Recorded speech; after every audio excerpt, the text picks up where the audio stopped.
All right, my little mockers, you're finally back. Have a seat. I'm excited because it's time for you to wow me.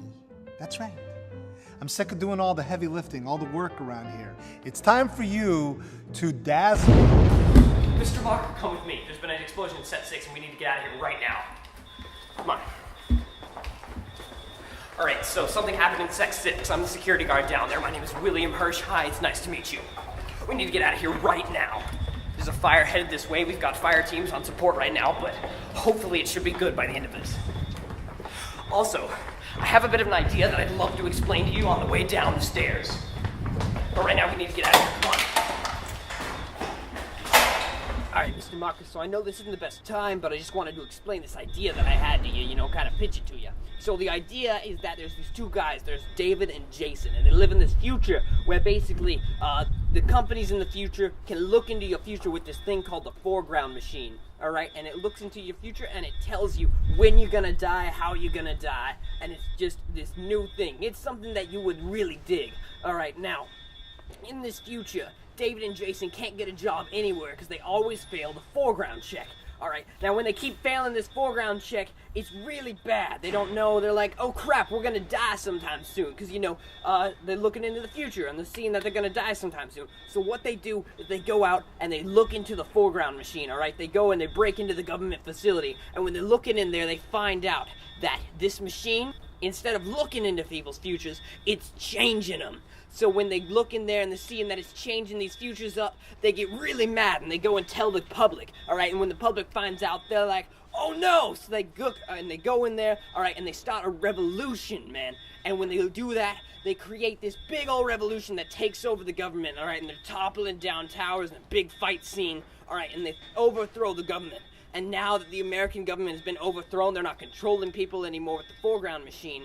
David dies in the midst of the battle, but Jason rises up and becomes the leader. Jason Fielder becomes the leader of this big, new America. Alright, and once he becomes the leader of the new America, he goes back in, and there's the last scene.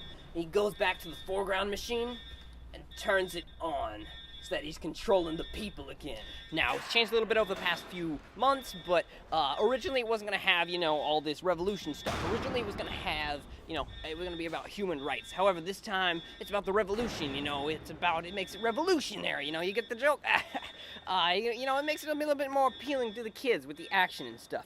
Now, there's a few people that have got involved with production. There's Andrew Kramer, he's a VFX artist. He looks great, got amazing stuff, and really make the future scene pop. Then, there's the Warner Brothers Pictures. They'll be our production house. They make amazing stuff, and I think that they got what it takes to make this thing work. Now, of course, then we got Kessler Crane. We're going to be using their gear to make our shots look amazing. It'll put that little sprinkle on the cake, if you know what I mean. Now, of course, we got to have the target market, because the Big Macher, you ask me and I say, who's it going to sell to? And I'm going to tell you who it's going to sell to. It's going to sell to the young adults, man. It's going to benefit you, the investor, and it is going to be targeted marketing. We're going to use things like swag packs that we're going to sell out. People are going to get stuff about the film. They can get fake IDs about the film. They can get t-shirts and posters, things like that. Then, of course, we're going to use social media like Facebook and Twitter and YouTube to upload, lots of behind-the-scenes footage so people can get hyped about what's coming up. Then, of course, the success will be mounted in the box office. That's where we know how much money we've made and how it's gonna work. Now, the best thing about this is that we're gonna use the Orlando food truck industry to cross-promote our products. We're gonna hire a few people to make amazing dishes that seem futuristic and sell them at certain locations. We're gonna decide it each day, release it on Twitter, and it'll be great for cross-promotion. Alright, now I'm glad we got you to safety. Did you like my pitch? Alright, good to hear. The fire crew should be here within 30 minutes. Everything should be taken care of. I will take you back to your office in just a little bit.